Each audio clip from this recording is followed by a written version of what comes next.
Pioneers in innovation, unique in every action. Welcome to the Game Changers.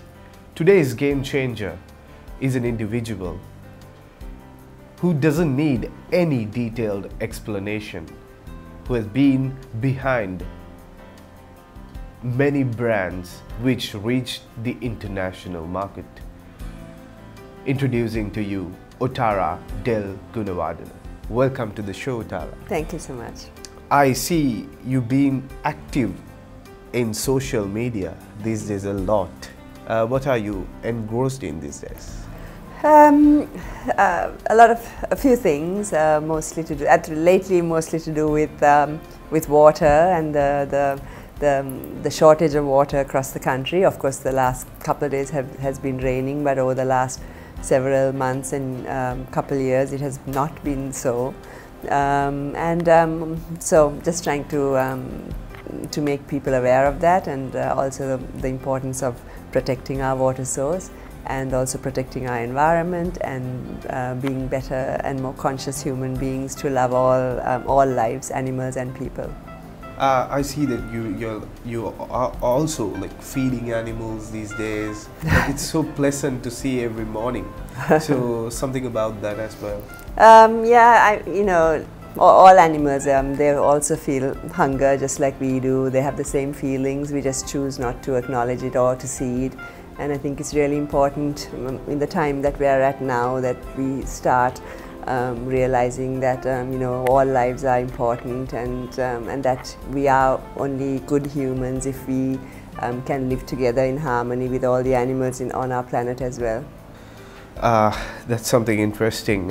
We wish you all the very best and all success in what you're doing. When we talk about Otara's childhood and your school, university, we see a lot of posts all around the web. My question is basically your childhood, your school life and university. 3 unforgettable memories that you have. Could you please tell? Always probably, my childhood was very free, and I was not a great student, like studying for exams and things, and also the results were quite pathetic, honestly, but right throughout it was my whole passion for animals, for the environment, and my passion to do well in sports, in dance, in sort of those areas were really what I was most interested in. And in childhood? Yeah, during my childhood. Just to interrupt you for a second, what was your first pet?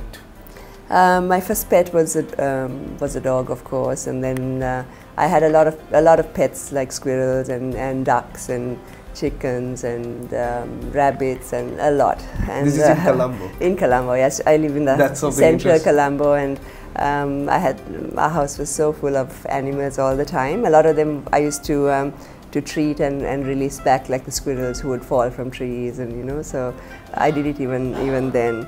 And I must say that my parents never discouraged me to do that. They always encouraged me to do that, and I think it has been. For that I'm ever grateful for that, because I see now quite a lot of children speak to me about how their parents won't let them have a pet or let them do what they love to do. So I think that's really not quite sad, and it should not be that way. Coming back to the previous question, a memory that you will never forget in your school and in your university studies, which was abroad?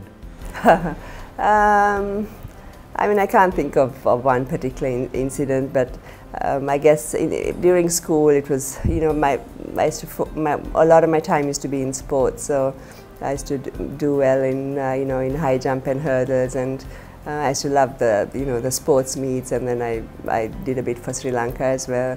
So I guess that is what's most in my what I remember the most as being so exciting and loving what I did. And in the university, I studied biology, so it used to be probably the trips out to see into the kind of the wilderness of America to enjoy nature and to understand more about it, and that's what I used to love. Your childhood influences who made you who are you today? Can you recall some of them? Yeah, I guess my parents, you know, they were, I mean, I guess they're the people you interact with the most during your childhood. And like I said, I think the best part was that they let me be who I am, and they never tried to make me to be somebody they want me to be. So I think that was really the most important, and why I'm here today, because I chose to be who I am, why I'm obviously born on this earth to do something, to be someone, and to do some form of good to people and animals. And so yeah, I think that's probably the greatest influence of my childhood. You continued your higher education in the US. What made you to come back to Sri Lanka, or you already had that in your books? Yeah, I've always had a passion for Sri Lanka, and I've loved my life here and being here. And when I was a child, my parents used to take us, I have two brothers, and used to always take us across Sri Lanka to see the true Sri Lanka, even though we were born in Colombo. So I always had a great passion for it, and a great passion for our wildlife and forests, and I always wanted to come back and help protect it, and help protect the wildlife, protect the environment, and help the animals. And that's what I always wanted to do since I was a child. So it was always with a plan to come back. But I'm like a bit confused when it comes to biology and come back to Sri Lanka and start up a business. Yeah. How did that happen? Even now, young entrepreneurs watching this program. I didn't want to start a business. I actually wanted to find a way to earn money to help the animals and the wildlife and the environment of Sri Lanka. That is why I started doing what I did to raise money to do that, and that's really why I started making T-shirts to sell it and to earn money to help the elephants and the leopards, and so that was the beginning of it. So really the root of my life and my passion has never changed, even though I was in business for several years, and still am in some form. That's something interesting. Do you have a role model, any specific? I think you have answered this question a lot, but how have they inspired you? I mean, I don't think there is one, but there are, obviously you get influenced, or you learn things from others. You don't know everything, so you always, no matter how old you are or how much you may have done or in your life, you never know everything, and there's always more to learn each day. So over the years it has varied with where I'm at, from my childhood to being those who lived in the wild and helped protect animals and the forests, and to those in business, to Mother Teresa, to different people. So I can't really say it's one person, and I think that's how it should be, because different people have different areas of strength, and that can influence and help you grow as well. Otara, I'm not going to ask you what your passion and hobby is all about, because 21 million hearts around Sri Lanka, they know what you do. But my question is, how do you make what you love to do to pay your bills? I mean, I think that's what your life should be, really, always. You should always live your life doing what is really your true passion, and I think that's when you really are successful in achieving what you want to achieve, and also more people benefit, and also I think that's when you are at your best, because when you always do things that you're not really keen to do, or really it's not your greatest interest, it's always half-hearted. It's never your full your full self that you give into it. So always, I mean, in my life, my passion and my greatest loves have always been what I've done in my life, from sports to animals to then fashion and then business and back again to the animals and the environment. So I think it's really important that you identify what it is, because I think we're all born on this earth to do good. We're all not born on this earth just to better ourselves, because I think that's not what life is about. And so I think I think you need to identify what is it that you do that can benefit thousands or as many people or as many lives as possible. Since you spoke about sports, how does sports come into play in business in a girl's or a lady's perspective? I mean, you know, my sports was during my school time, when you know, when I was you know, when I was in Why school. I asked this question was because there are a lot of girls out there around Sri Lanka who are facing this issue where they don't continue what they do. For an example, I came across a weightlifter in Polonnaruwa. She is excelling in weightlifting, but she had to stop her Olympic dreams because of this culture that they have built around. So I think that's why, like what I said earlier, was it's really important for the parents to, for your parents to ensure that you do what your heart is telling you to do. And because if you don't, you really change the life of a person and make them someone who's really not who they are, and then, you know, lots of other issues happen after that, you know, like sadness, and really you don't enjoy your life or love what you do as much. So I think it's really important to let a person follow their passion. Of course, you can give advice or guide them, and it's up to them if they want to use that or not. But I think it's really important that you know, we're born only once. We're born to be who we are. We're not born to be who someone else thinks you should be. So I think it's really important that you let people be who they are. Society today, day in, day out, we are always bombarded with things to tell us who we should be, not who we really are. And you know, you need to dress like that, act like that, talk like that, buy this, buy that. And you know, you don't really need any of that. You just have to be who you are and believe in your beliefs, and not get sidelined or you know, brainwashed by what's being shown to us every day. Be who you are, says Otara del Gunawardena. Today's game changer. That's what Game Changers is all about. Stay tuned. We'll be back with a short commercial break.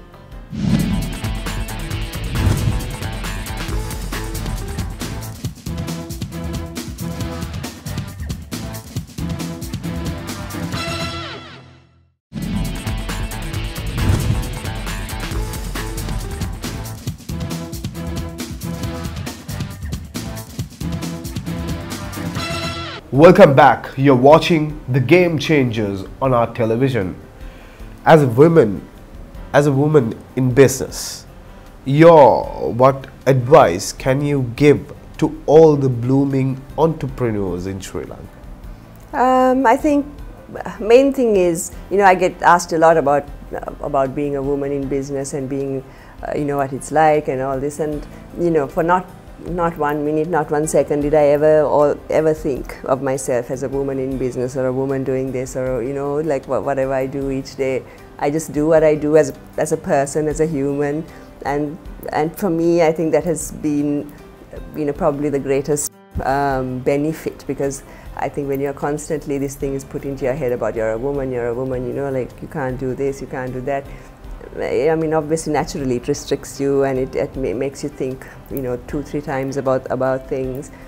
You know, I just do what I like to do. I think just be yourself and know what you want to do, and just do it. You know, and I think whatever people may say, you know, like don't do this and don't do that, and you know in your heart what you want to do. And my advice is, like, don't start things very large, so that you can test things out, and even if it doesn't work, and it doesn't matter if it doesn't work, and then you know, you haven't lost much. So I know I have learned the hard way by trying to do things on a bigger scale, and later on, not at the beginning, and you know, it's always a struggle. So I think if you start small and just believe that you can do it. Like Odell began in a car boot. Yeah. So, and just believe you can do it, and just do what you love to do, and I think you will succeed. Okay. We all know the story behind Odell, where we read a lot all around the web. It says that it started in a car boot, very small. Otara goes selling clothing. So what were your thoughts at that point? Like to make it a big business like today? As you said, start small and it gradually grew.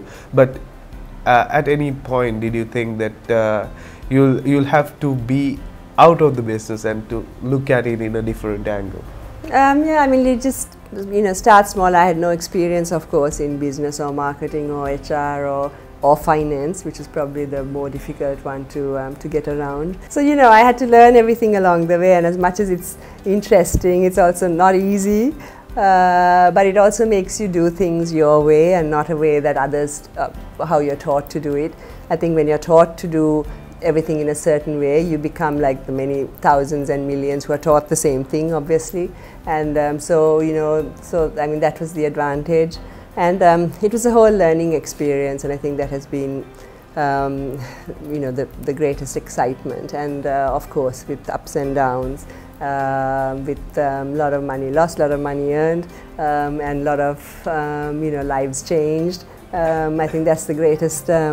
That's the greatest thing about running a business, is that you can influence and change so many lives for the better. I think that was the journey and the experience.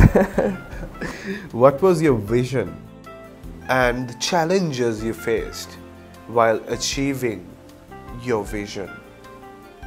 My vision was to give people an experience that made them feel special, that made it convenient, that and even if it was really not about selling an item or about making the profit or making the money, it was really just making people happy, and which I like to do today. I mean, today as well.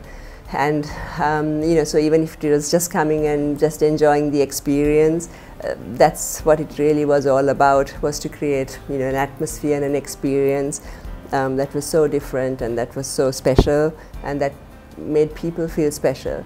And so that was really all I wanted to do. Challenges are many. Of course, no life comes without a challenge. If your life doesn't have challenges, I think then you're probably sitting at home doing nothing. But that has challenges too.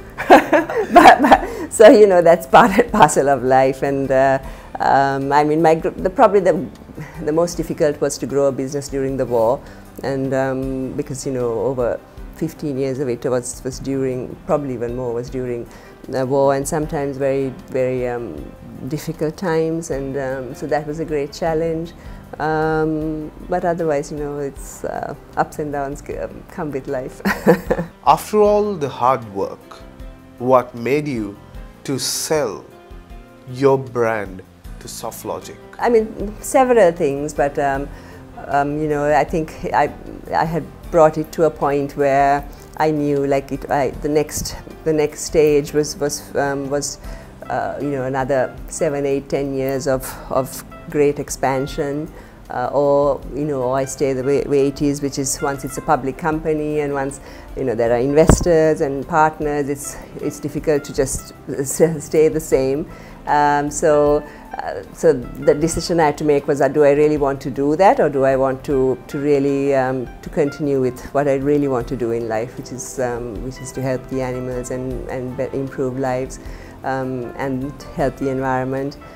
So that was the main decision. So that's because I knew if I continued, I had to be committed to, and it's a commitment of virtually 24 hours a day and of running a business.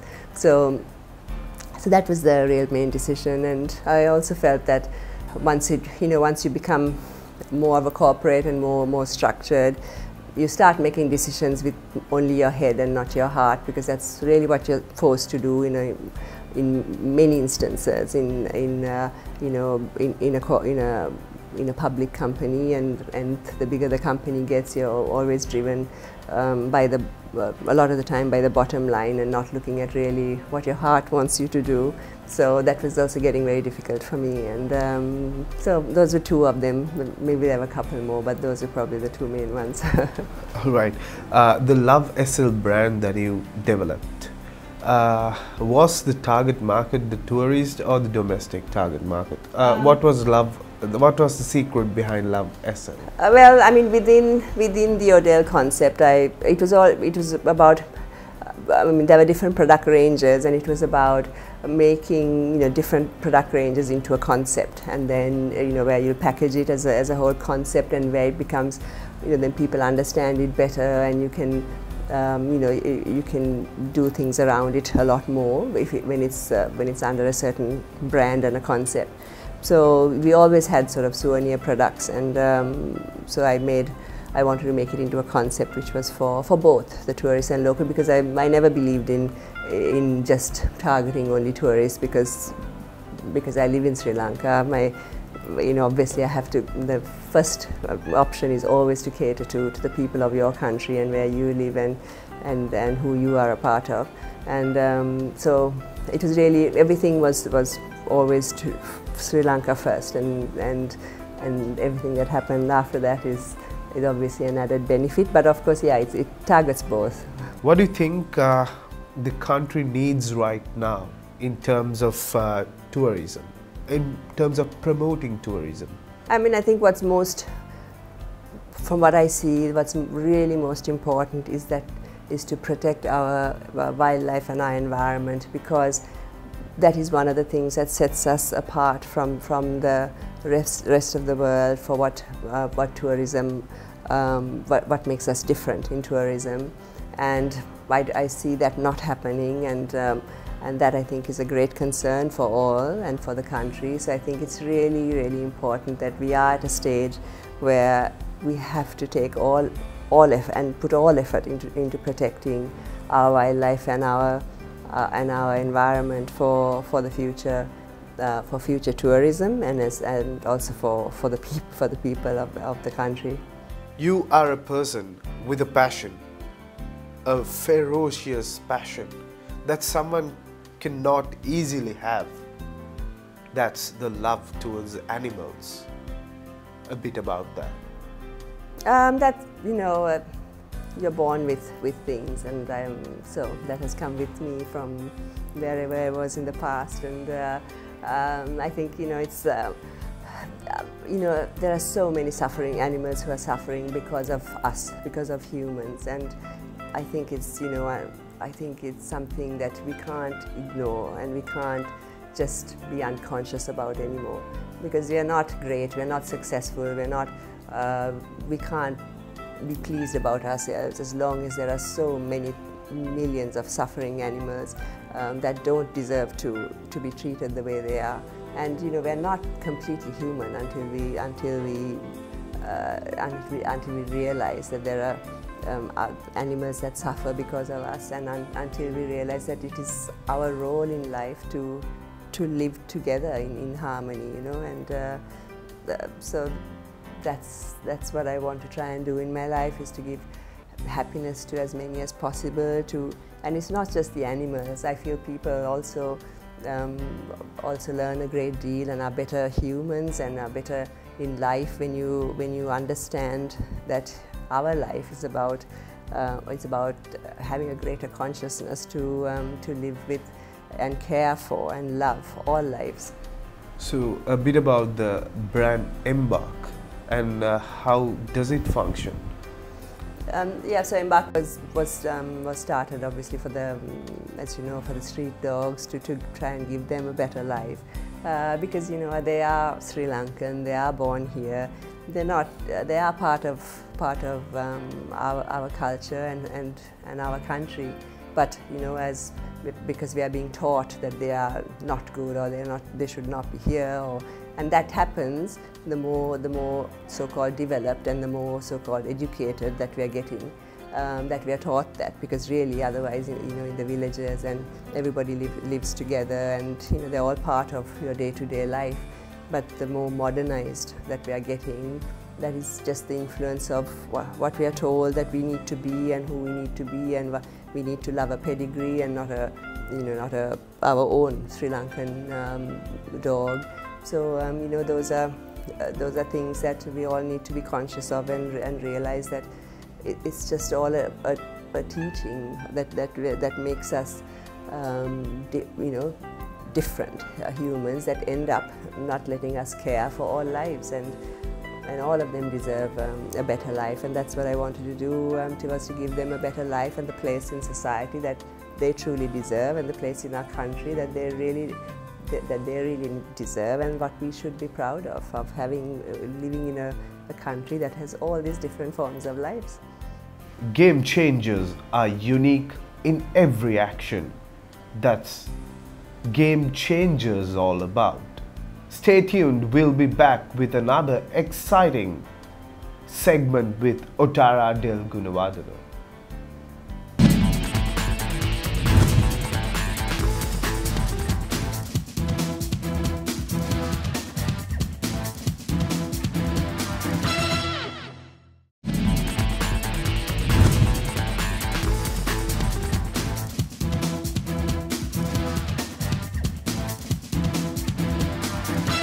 Welcome back.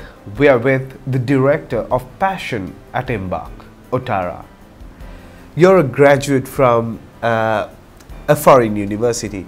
Your angle in private education in Sri Lanka? Well, I think there is a lot of it now, and yeah, so I think it's needed, and it's obviously everyone has to have the opportunity to have both options. But I think probably what everyone doesn't have equal opportunity in life to be able to access that private education. So I think that's probably where this challenge is occurring, where I think they have to it's not, people are from different platforms of being able to access these two forms of education, and I think that's what has to change, is that everyone should have the opportunity to in life to be able to access both, and I think that's probably how what the future has to go. So it's something that should be in the system.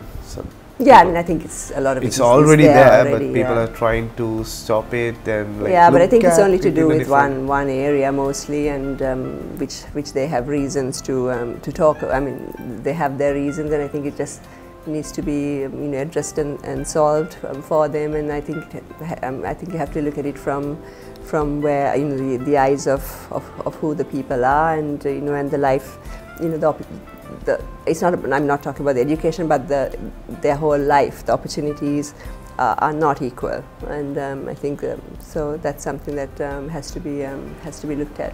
One of the biggest issues these days that we are going through is deforestation. Something that you propose to curtail this issue?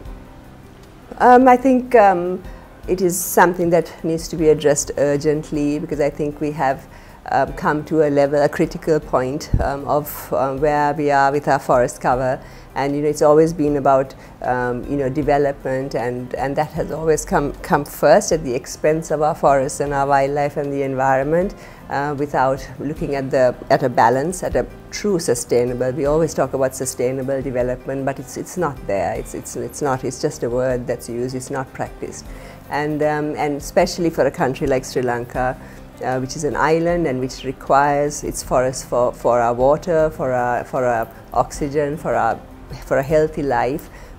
Besides the fact of the wildlife that we have, that needs an area to live, I think it's absolutely critical that it is addressed, and that the laws are implemented. There are good laws, but they're not implemented.